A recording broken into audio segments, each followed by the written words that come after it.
बुकेरा शरीफ का अहम खबर शामिल कंदा हलूं तो बुकेरा शरीफ वेझो मसू बाज़ार में ज़री ज़मीन तां मुबैना कब्ज़े ख़िलाफ़ ॻोठाणनि जो सख़्त एहतजाज।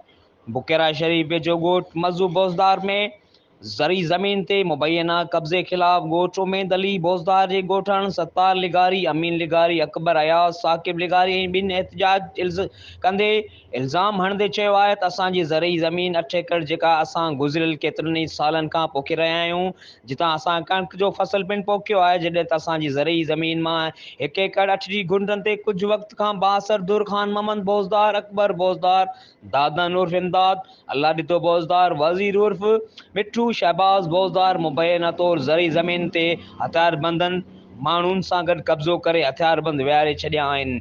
SSP टंडोलियार ऐं सिविल कोर्ट में पिणु दरख़्वास्तूं जमा करायल आहिनि। उन बावजूदि बासर दुर हथियारनि ज़ोर ते कब्ज़ो करे वेठल आहे।